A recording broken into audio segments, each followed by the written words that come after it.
Pandit Jawaharlal Nehru. Okay. அவர் பீரியட்லேயே இதெல்லாம் பழங்குடி மக்களுக்கு இது பண்ணணும் ம் ம் ம் அப்படின்னு அவரே இதாக பண்ணிருக்காரு. ம் ம் அதுக்கு பிற்பாடு தான் பார்லிமெண்ட்டு, சுப்ரீம் கோர்ட்டு ஆ ஆ ஆ இதெல்லாம் இதாகிருக்கு. சரிங்க. அதனால் நிறைய எல்லா ரெக்கார்டும் கவர்மெண்ட் இதுலேயே இருக்குது.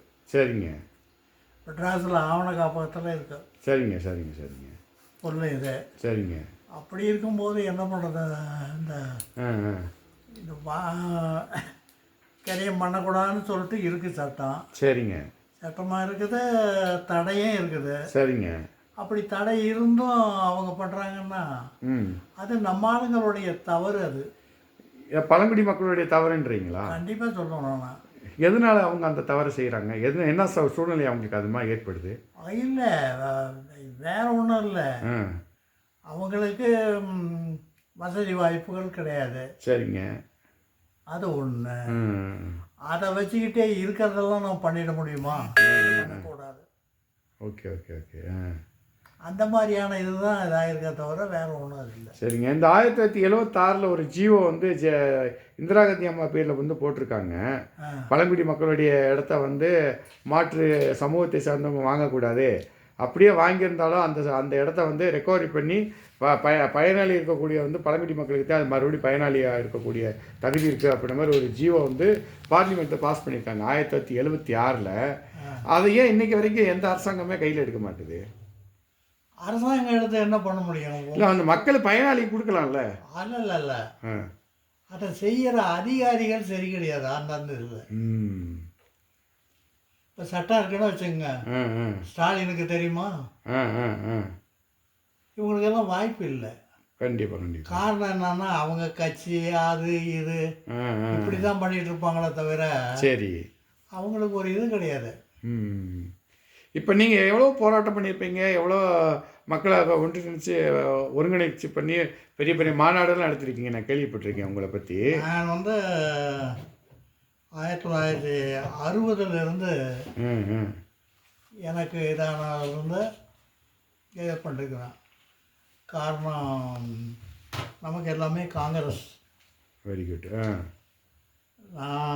எங்கள் அப்பாவும் காங்கிரஸ் தான். எங்கள் பாட்னார் 3 தலைமுறைக்கு முன்னையே பழங்குடியினருக்காக இதெல்லாம் இதாக இருக்கு. சரிங்க சரிங்க சரிங்க. அப்போ இருந்தவர்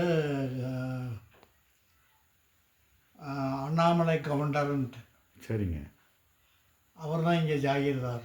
ஓ, இனாம் கல்வராயன் மலைக்கு இல்லை. இது 5 பிரிவு இருக்குது. அப்படிங்களா? என்னென்ன பிரிவு? சேலம் மாவட்டத்தில்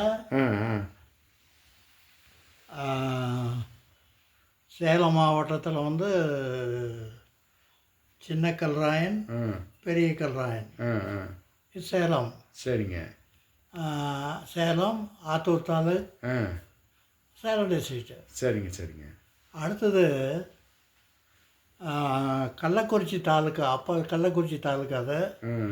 ஆமாம். அப்போ மாவட்டம் கடலூர். அது கடலூர் மாவட்டமா? விழுப்புரம் கிடையாது.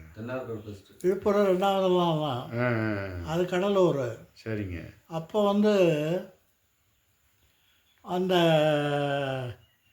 அவங்க எத்தனை இருக்காங்கன்னு கேட்டிங்கன்னா, ஜடைய கவுண்டன், குறும்ப கவுண்டன், அரிய கவுண்டன் 3 ஜாகிரும் கள்ளக்குறிச்சி அண்ட் கடலூர்.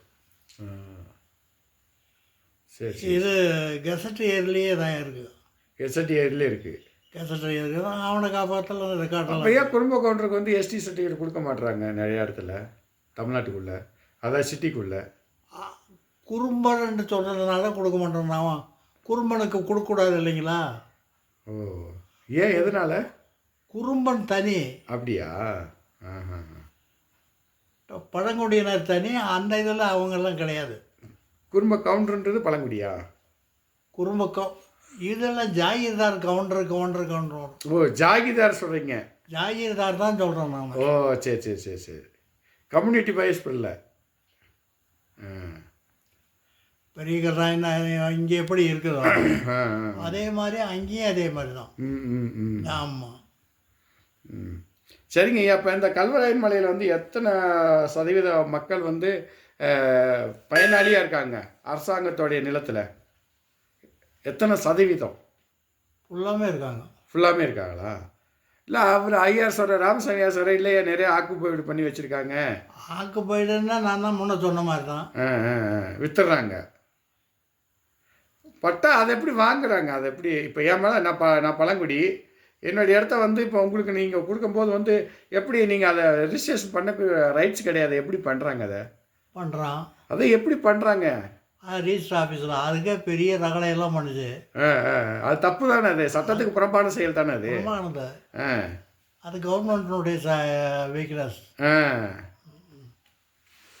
இப்போ நம்ம அந்த இடத்த மறுபடியும் ரெக்கவரி பண்ணுறதுக்கு வாய்ப்பு இருக்குங்களா ஐயா? நிறைய இருக்குது. இப்போல்லாம் நம்ம ஆளுங்களே வாங்கிக்கிட்டாங்கலாம். அதை தான் நான் கேட்குறேன். அந்த மாதிரி வாங்குறதுக்கு வாய்ப்பு இருக்கா? வாங்கிக்கலாம், அதெல்லாம் ஒன்றும். ஆனால் அது சில பேர் தரமாட்டுறாங்களே. ஏக்கர் கணக்கில் 200 ஏக்கர் 300 ஏக்கர் 500 ஏக்கர்னு வச்சுக்கிறாங்களா?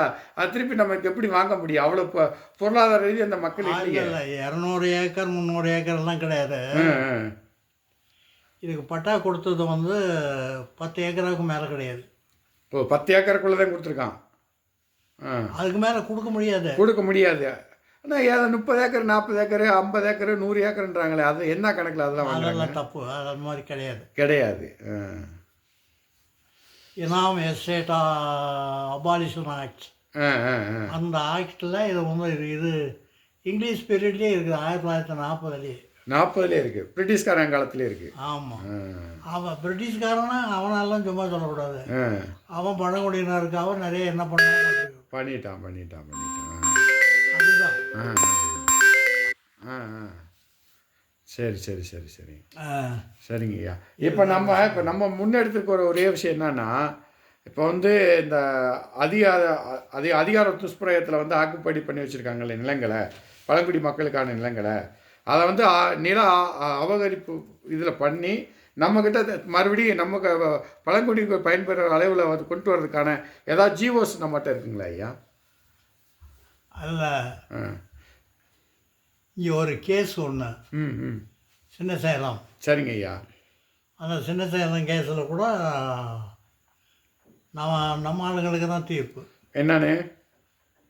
பழங்குடி நேரத்தை வாங்கினா செல்லாது, நீ காலி பண்ணிடுங்கன்னு சொல்லிட்டு இது பண்ணிட்டாங்க. போயிட்டு. ஆனால் அதை காலி பண்ணி கொடுத்துருக்கானா வாங்கினவன் இது வரைக்கும்?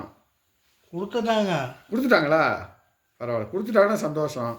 சில பேர் கொடுக்காம அராஜகம் பண்ணி அதெல்லாம் முடியாது, நான் அவன்கிட்ட பணம் கொடுத்தானே வாங்கியிருக்கேன், என்னுடைய நிலம் நான் தான் எல்லாத்தையும் சமாளிப்படுத்தி வச்சுருக்கேன் அப்படின்ற மாதிரி அடாவடித்தனம் பண்ணுறாங்களா?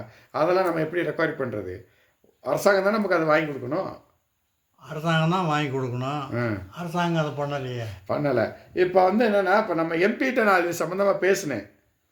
எம்பிகிட்ட பேசுகிறப்ப எம்பி என்ன சொல்கிறாரு? எந்த எம்பிங்க? இப்போ புதுசாக சசிகாந்த் செந்தில் ஐஏஎஸ்ன்னு சொல்லி ஒரு எம்பி திருவள்ளூர் மாவட்டத்தில் ஜெயிச்சிருக்காரு.